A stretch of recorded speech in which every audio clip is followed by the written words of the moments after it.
नारद जी कहते हैं मैं एक दिन बड़ी मस्ती में कीर्तन गा रहा था, ब्रह्मा का बेटा बन गया, पूर्व जन्म का संस्कार। जैसे ही मैंने कीर्तन किया कि मेरे कीर्तन से ठाकुर जी इतने खुश हो गए कि प्रकट होकर के मुझे अपने कर कमलों से वीणा प्रदान कर दी।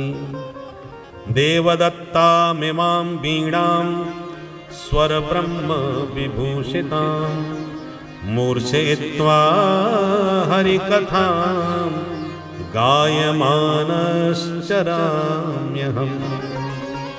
नारद जी कहते गोविंद ने यह वीणा मुझे प्रदान करी और कहा पुत्र इस वीणा पर मेरे नाम के गुणगणों का गान करते हुए तुम पूरे ब्रह्मांड में विचरण करो। और जब से यह वीणा मिली है तब से वो दासी पुत्र नारद आज जगत पूज्य नारद हो गया। पूरे ब्रह्मांड में घूमता हूं और सब जगह पूजता हूं। नारद जी कहते हैं देखो कोई ऐसा कोई व्यक्ति नहीं है जो जिसकी सब पूजा करते हो। ये केवल नारद जी ऐसे हैं कि असुरों में जाएं, दैत्यों में जाएं, राक्षसों में जाएं, देवताओं में जाएं, मानवों में आएं, कहीं भी जाएं बाबा की सब जगह पूजा हो रही है। नारद जी कहते हैं ये है भजन का चमत्कार कि जब से गोविंद के गुण गाए तब से जगत पूज्य नारद हो गया ये दासी पुत्र नारद। इसलिए अनुभव की बात कह रहा हूं व्यास जी आप भी गोविंद के गुण गाओ फिर देखो जीवन का क्या चमत्कार है। तो नारद जी का ये वचन सुन के हमको भी कभी कभी स्मरण आता है कि हम मेरे गांव देहात में जन्म लिए और फिर वृंदावन में पढ़ने चले गए और बस हमारा कोई जीवन का लक्ष्य ही नहीं था कि हम कभी भगवान के गुण गाएंगे या कथा कहेंगे, दूर दूर तक कोई विचार नहीं था। पर धर्म सम्राट श्री स्वामी कृपात्री जी महाराज के विद्यालय में पढ़े, स्वामी जी ने आदेश दिया कि 1 घंटे की भागवत कथा प्रतिदिन हुआ करेगी और विद्यार्थियों को बैठना अनिवार्य है। इसलिए हम बैठने लगे और बैठ करके सुनते सुनते हम 6 साल तक रहे छात्रावास में।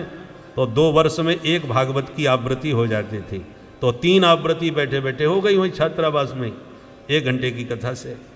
परिणाम में हुआ ऐसा रस हमको इसका लगा कि जब पहली बार कोई आए कि हम भागवत कराना चाहते हैं आप कर दोगे क्या? हम यहाँ कर देंगे, कहा तो नहीं है परंतु कर सकते हैं क्योंकि पढ़ाए हमने, बस सुनाया, लोगों को पसंद आया। फिर ऐसा एक के बाद एक लिंक जुड़ता गया कि हमारा दूर दूर तक कोई लेना देना नहीं था, परंतु अपने आप भागवत कहते कहते और आज 1300 से अधिक कथाएं हो गई और पूरी दुनिया में घूम रहे।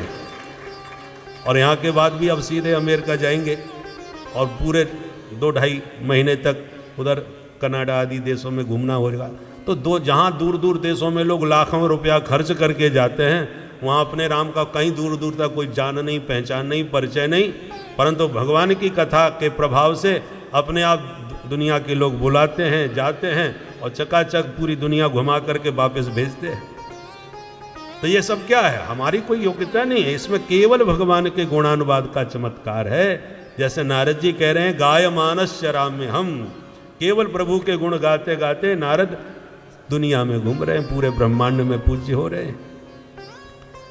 इसलिए व्यास जी आप भी प्रभु के गुण गाओ। और ऐसा कह के नारद जी अंतर्धान। व्यास जी को तुरंत कमी समझ में आ गई जो अभी समझ में नहीं आ रही थी कि मैंने विधि निषेध की बातें तो बहुत करी, कर्मकांड की बातें बहुत करी, पर प्रभु के गुणानुवाद कहीं भी नहीं गाए।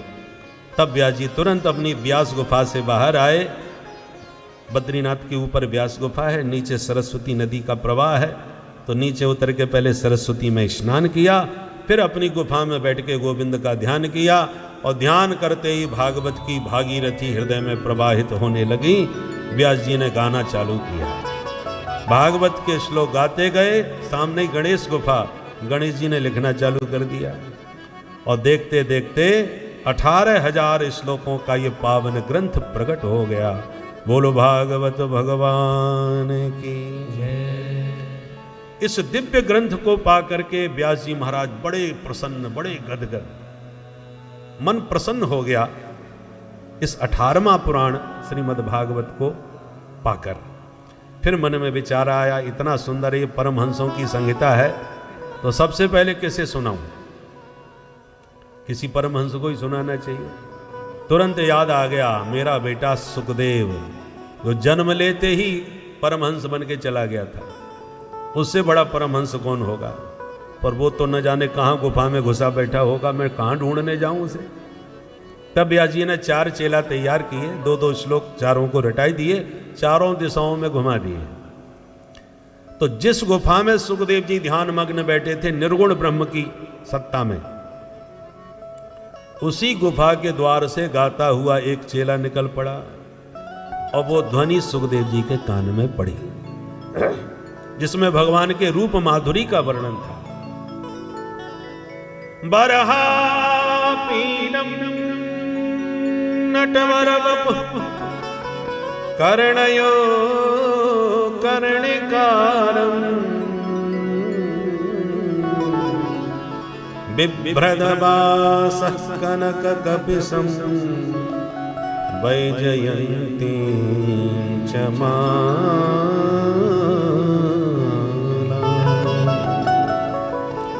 रन्ध्राण वेणो रधर सुधया पूरयन् गोप वृन्दै वृन्दारण्यं स्वपदरमणं प्राविशद गीतकी।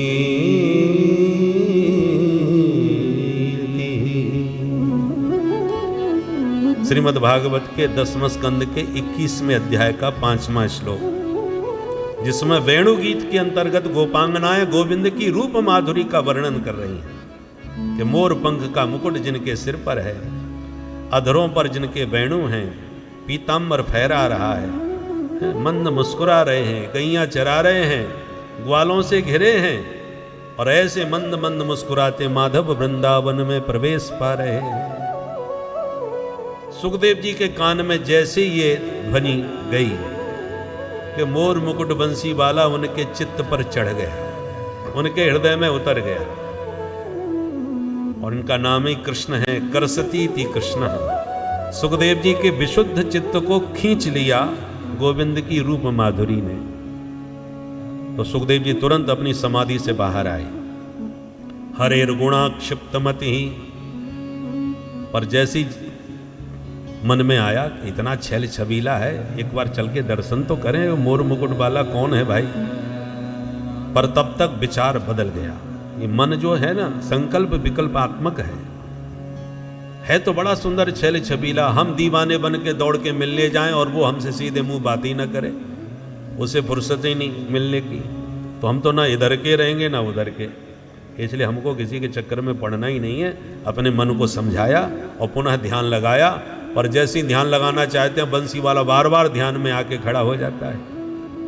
पहले तो निर्गुण निराकार ब्रह्म का ध्यान कर रहे थे, अब तो बंसी वाला ध्यान में आ रहा है। और तब तक दूसरा श्लोक कान में आ गया। दूसरे श्लोक में गोविंद के स्वभाव का वर्णन था। वो केवल देखने का ही छैल छबीला नहीं है, उसका स्वभाव और भी बेजोड़ है। कैसा स्वभाव है? अहो बकीयम स्तन कालकूटम, अहो बकीयम स्तन कालकूटम, जिघांसया पाययदप्यसाध्वी, जिघांसया पाययदप्यसाध्वी,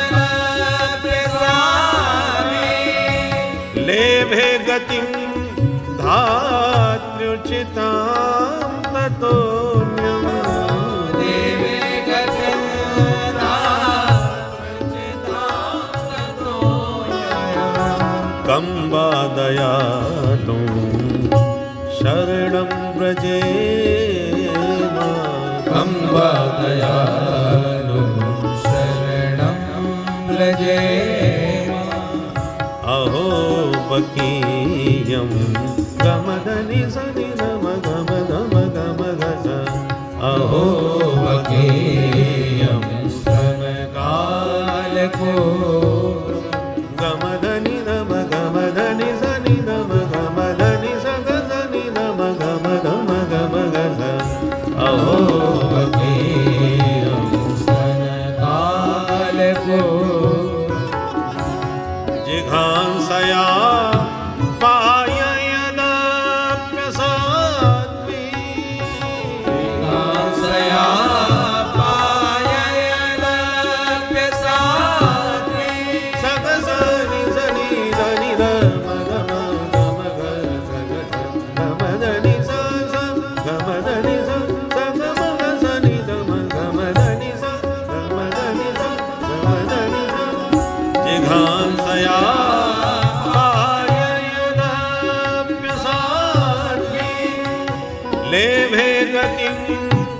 धात्र्युचितां ततोऽन्यम्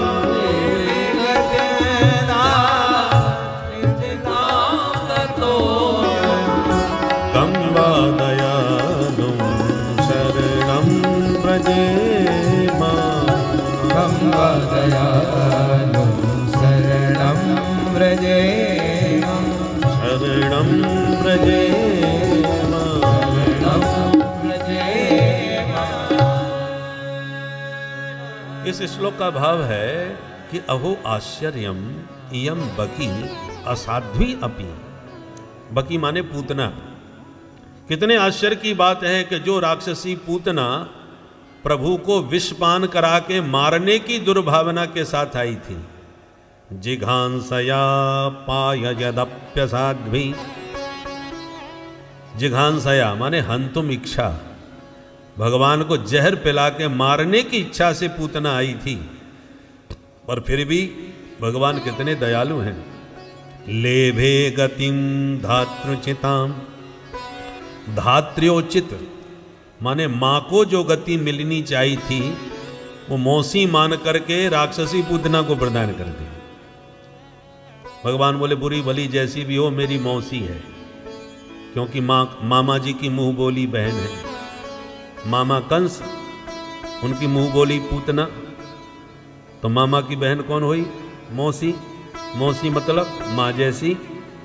तो मौसी ने मेरे साथ तो माँ जैसा ही व्यवहार किया है। मुझे गोद में लिया, अपना स्तनपान कराया, तो जो माँ करती है वही मौसी ने किया। तो मौसी ने जब माँ जैसा काम किया है तो गति भी माँ जैसी ही मिलनी चाहिए। तो जो गति मैया यशोदा को बाद में मिली वो मौसी को पहले ही मिल गई। सारे उसके दुर्गुणों पर, पापों पर प्रभु ने पर्दा डाल दिया। न जाने कौन से गुण पर दयानिधि रीझ जाते हैं। एक भी दोष नहीं देखा उसका। भगवान को दोष देखना आता ही नहीं है। एक कोई गुण नजर आ जाए भगवान उसी पर रीझ जाते हैं। इसलिए जो नोट कहीं ना चलता वो ठाकुर जी के ही दान पात्र में चलता है। बोलो राधे राधे। भगवान के यहाँ खरे खोटे सब चल जाते हैं, क्योंकि उनको अवगुण नजर नहीं आते। जन अवगुण प्रभु मान न गाओ, जन अवगुण प्रभु मान न गाओ। दीन बंधु अति मृदुल स्वभाव, दीन बंधु अति मृदुल स्वभाव। दीन बंधु अति मृदुल स्वभाव, दीन बंधु अति मृदुल स्वभाव। जन अवगुण प्रभु मान न गाओ, प्रभु मान न गाओ, मान न गाओ। मान न गाओ।